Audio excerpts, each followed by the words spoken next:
Alright, so we're back finally. It's been about 8 weeks since I've been out here. We've had a streak of really hot days or some downpours here and there, but it's time to get back to it. I'm getting back to the beginning and I'm recutting some of the areas that I did when I had a little bit less experience, because this has been just a learning process the whole time. So I'm going back and deepening and widening the runes here, and hopefully making them a little clearer, so when I paint them, there's a more even track and the paint will adhere a little bit better. So with that, let's get to the boring part where I just start carving.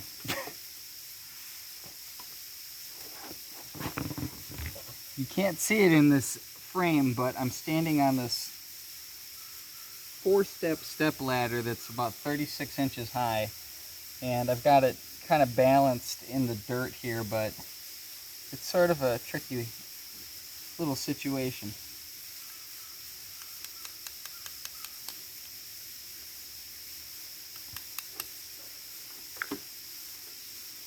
Shit, you can't see anything.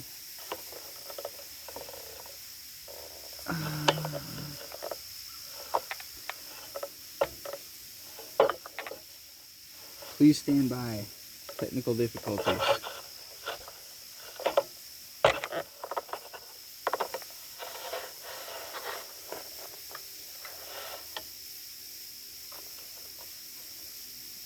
that gonna work? Nope.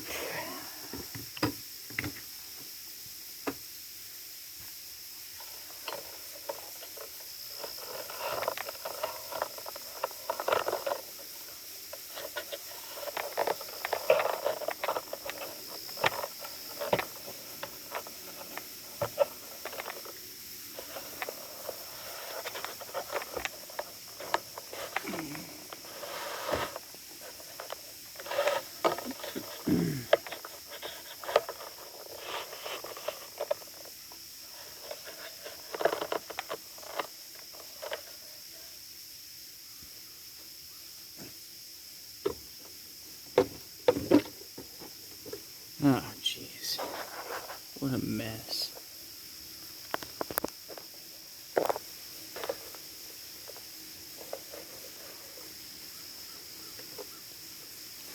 Okay, let's try this again.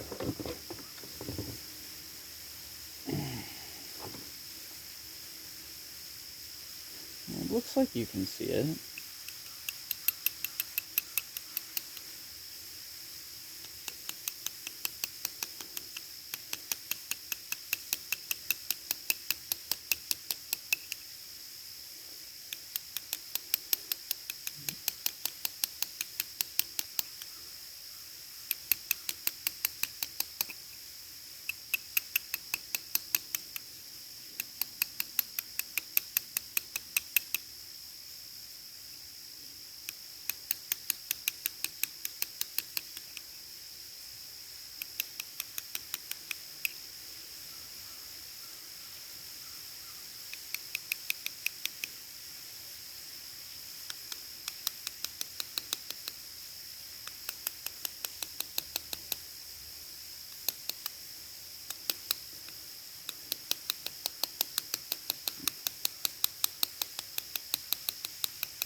So I am carving the word Gungnir, which is the name of this spear here that belongs to Odin.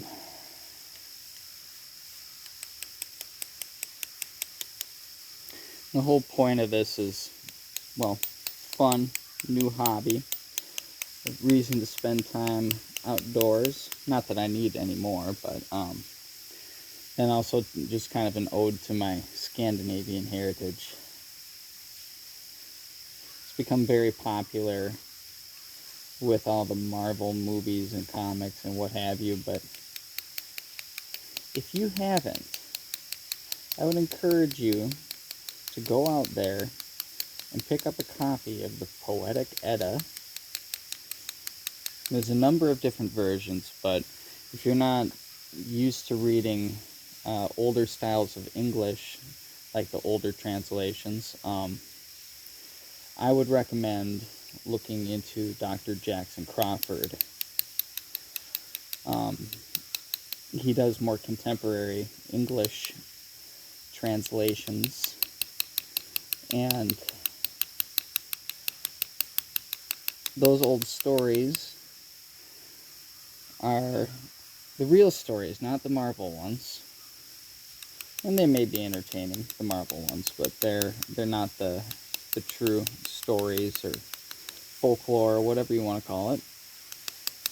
Ancestral stories of the Scandinavian people.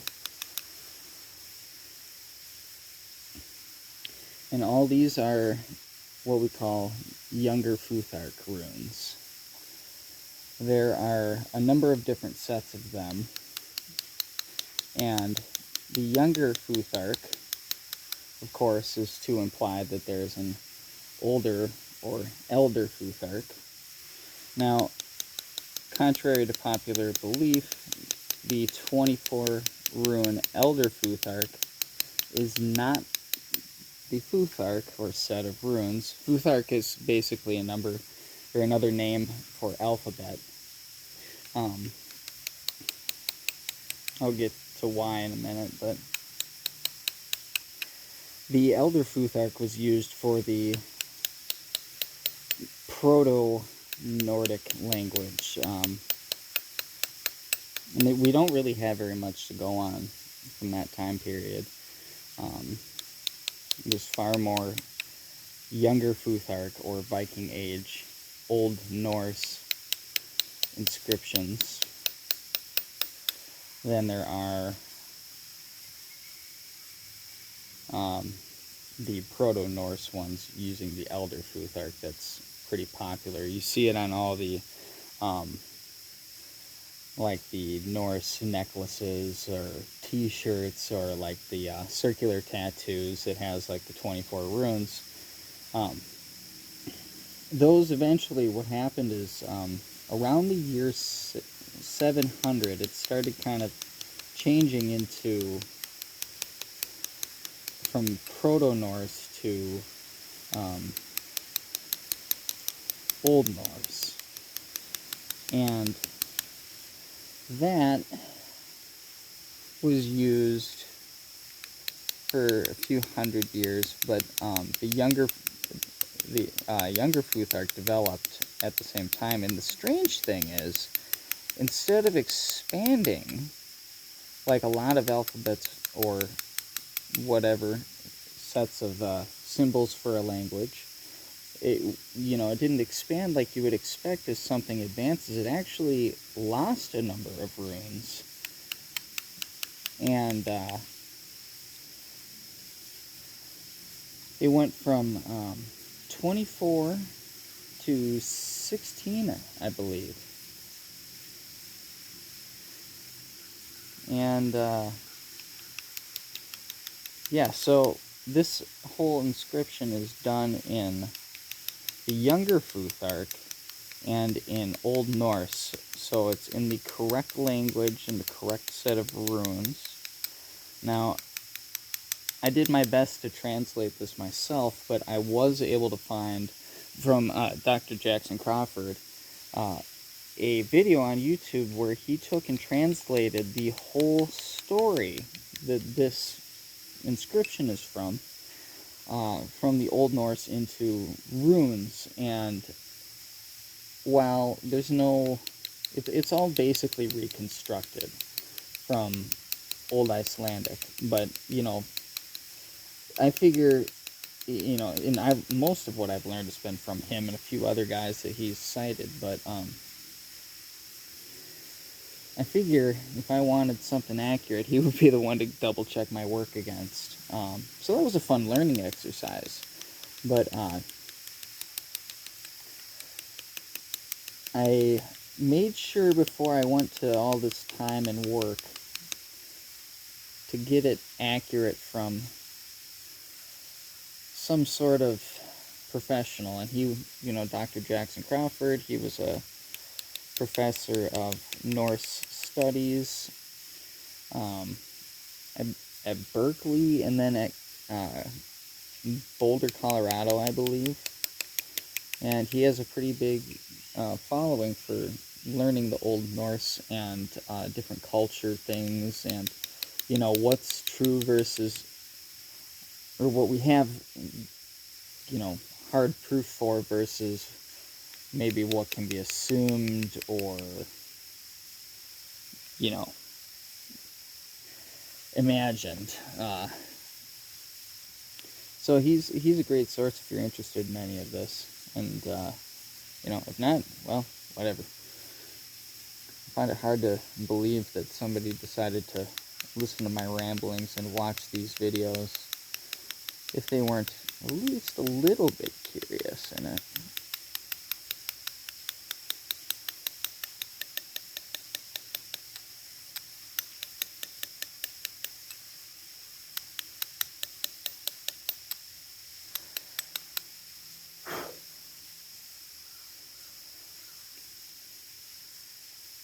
A real trick is to not splinter the rock, because the way it stands out best is if the surface is intact and it doesn't shatter and lose some layers like, well, I basically made it impossible for it to happen within camera view, but you can see how it's kind of pitted across the surface here.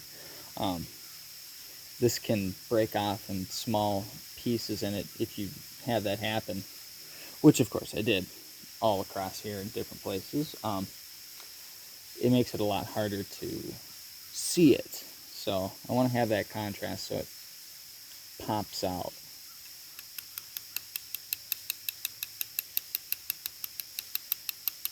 But I'm no professional, and this is just a hobby.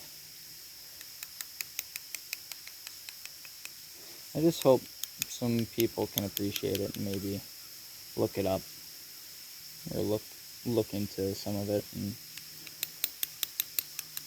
maybe do a little bit of reading.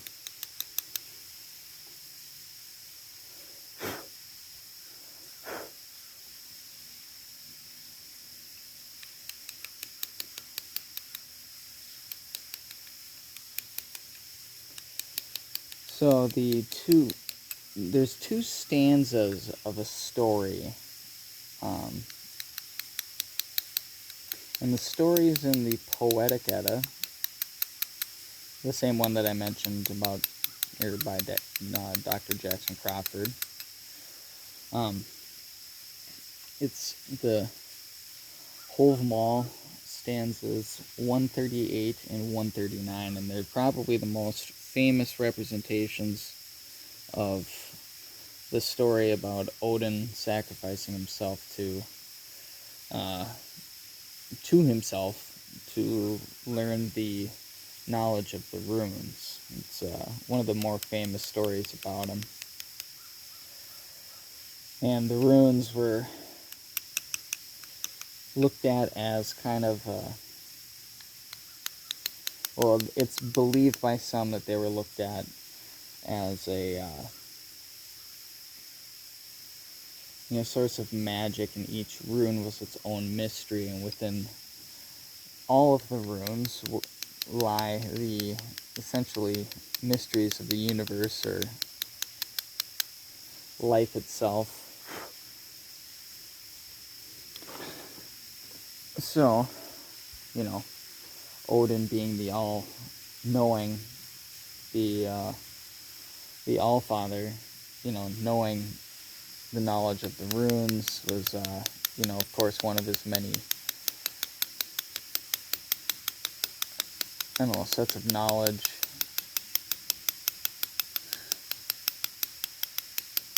And it shows the sacrifice he, gave to get this wisdom.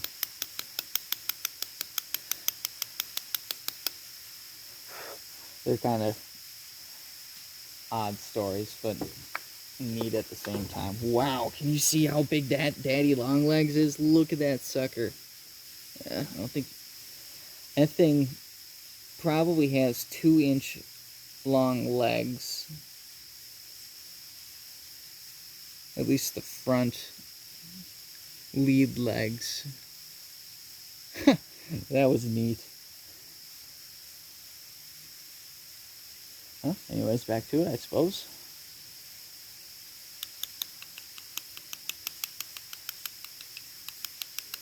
And the key to this is take your dang time, don't rush it. I've been doing this. I think I've made, this is my 13th or 14th trip out here over this summer. And I have probably spent on average 5 to 7 hours, sometimes less, sometimes way longer down here. So this is, a cumulative, total of days that I put into this. And I'm still not done.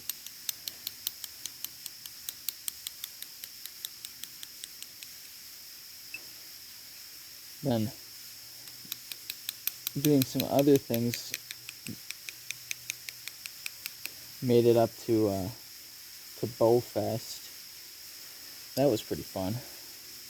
Bowfest is a 3D archery shoot, if you don't know. And basically what that is they set up a course where they have those expensive targets that look like animals or aliens or Sasquatch or whatever, and you get to hike through the woods and shoot at these targets and see how you do. And they have different, shooting distances. And yeah,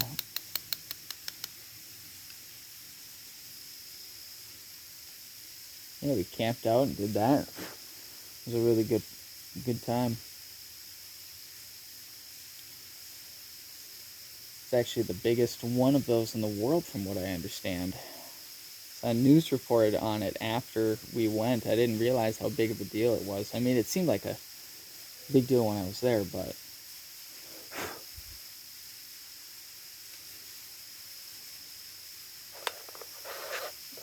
get you over here.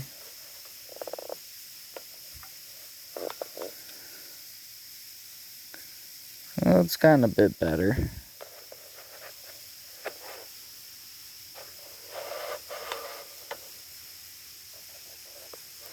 See if I can't adjust it a little bit better so you can see me doing the work. It's hard, this stupid thing doesn't want to sit where I want it to.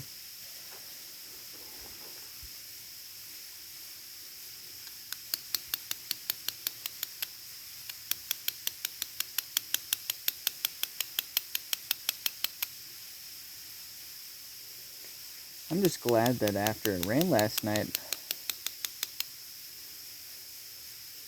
it somehow dried out quick enough that this isn't super weak and fragile. You gotta really be careful with that when you're getting up at 5 in the morning to come down here. Be here by 7:30 or so.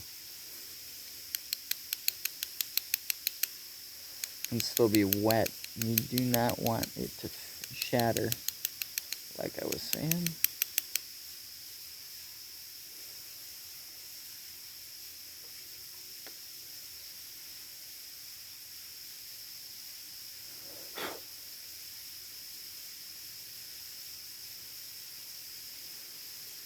Yeah, some of these aren't perfect.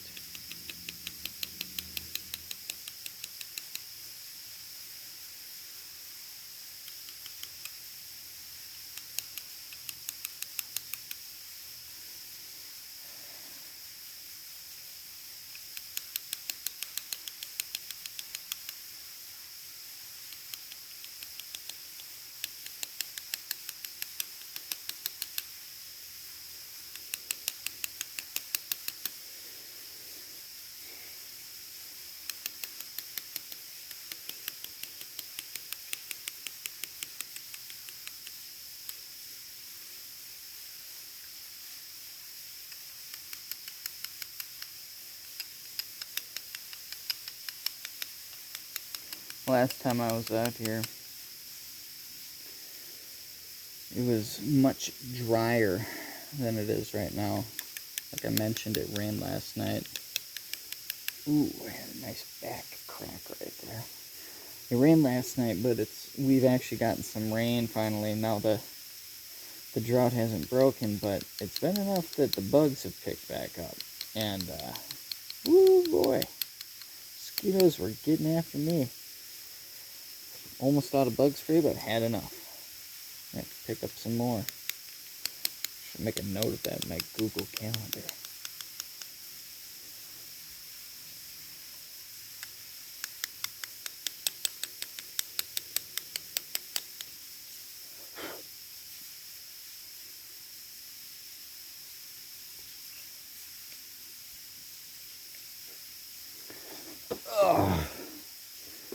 A gulp of water, and to take a look at it from a few feet back.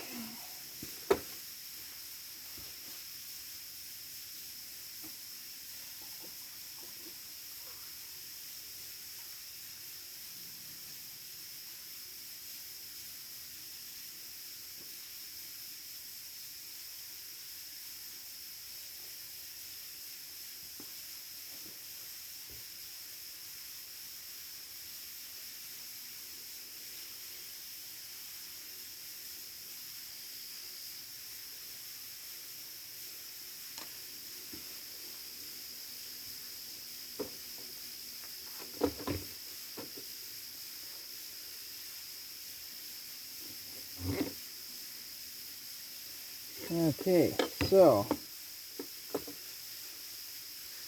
I'm going to try one more time to move this thing into a better position.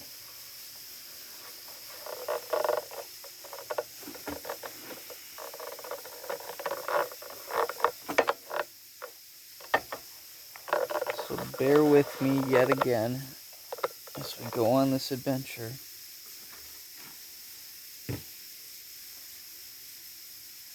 Man, I almost wish I brought my headlight. It's kind of overcast right now.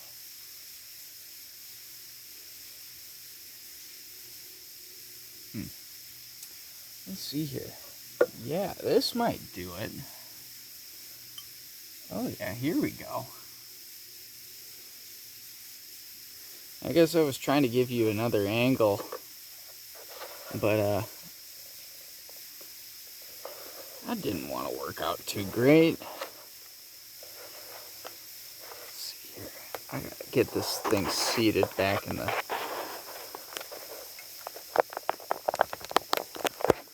You know what? I'm gonna set this giant metal thing that's basically a spike.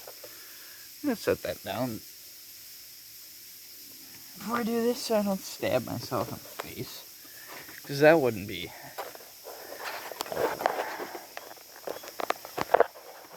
I didn't have that on my list of tasks I needed to attend to today. So I'm going to hold off on that for another day. So I'm sure there will be another day where that sounds like a good idea. Right? Okay, yeah, we can do that, I guess. You son of a bitch. Alright.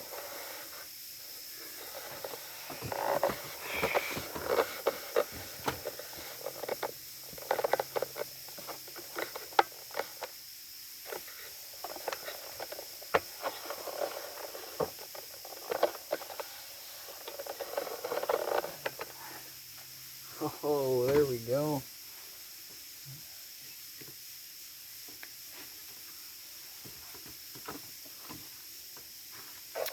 Okay, let's see here.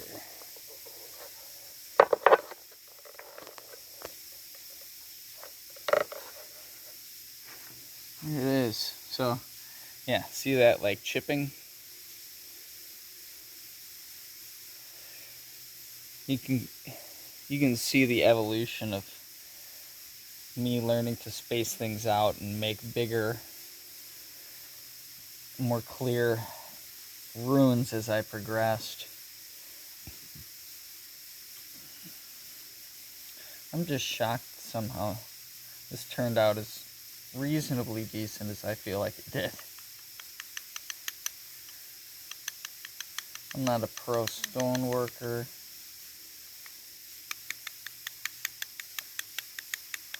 Or pro rune stone carver. There is at least one of them out there. I might be not pronouncing his name right, but Kalle Dahlberg, Kalle, I believe his name is spelled, and I think he's from Sweden. He does full-blown, like, perfect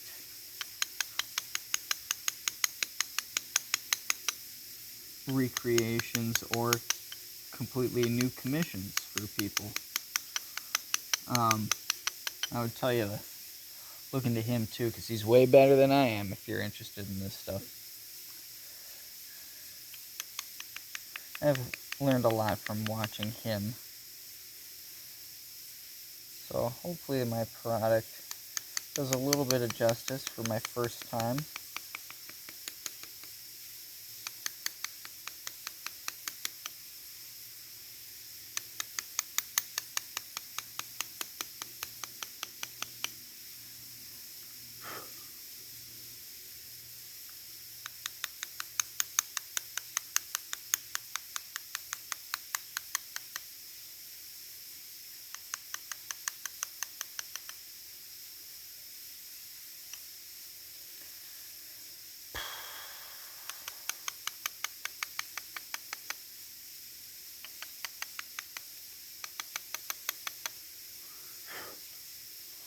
Alright. Well, that looks quite a bit better than it did when it started.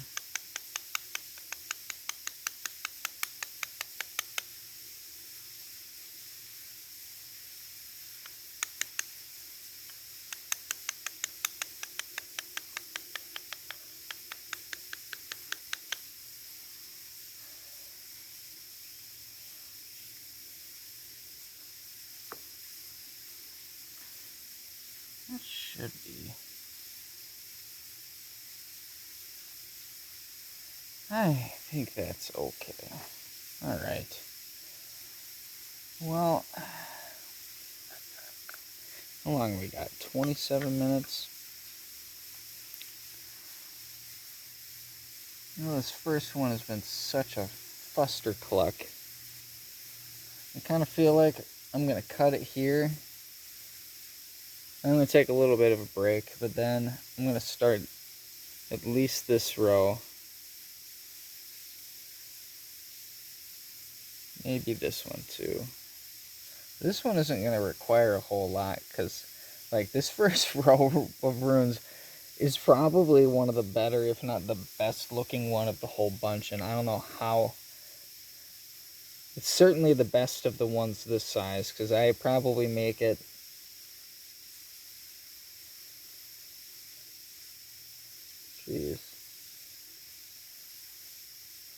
I mean, I almost make them at the end of this. These runes are almost twice as tall as this, because just as you see the chipping, I had to space things out further so things didn't have as much of a tendency to crack. I also learned how to cut into the rock at better angles to disperse the energy into the rock in such a way that it didn't chip the surface at different junctures. So yeah, I guess basically what I'm saying on this stupid rant is that I'm not going to have to do a whole lot here, so I'll probably be able to get to both of these in the next one. So what I'm going to do is cut it here, take a break, and then I'll start up the next one in about 15 minutes. Not that you'll know the difference, because these are going to get uploaded in like 10 hours, so whatever.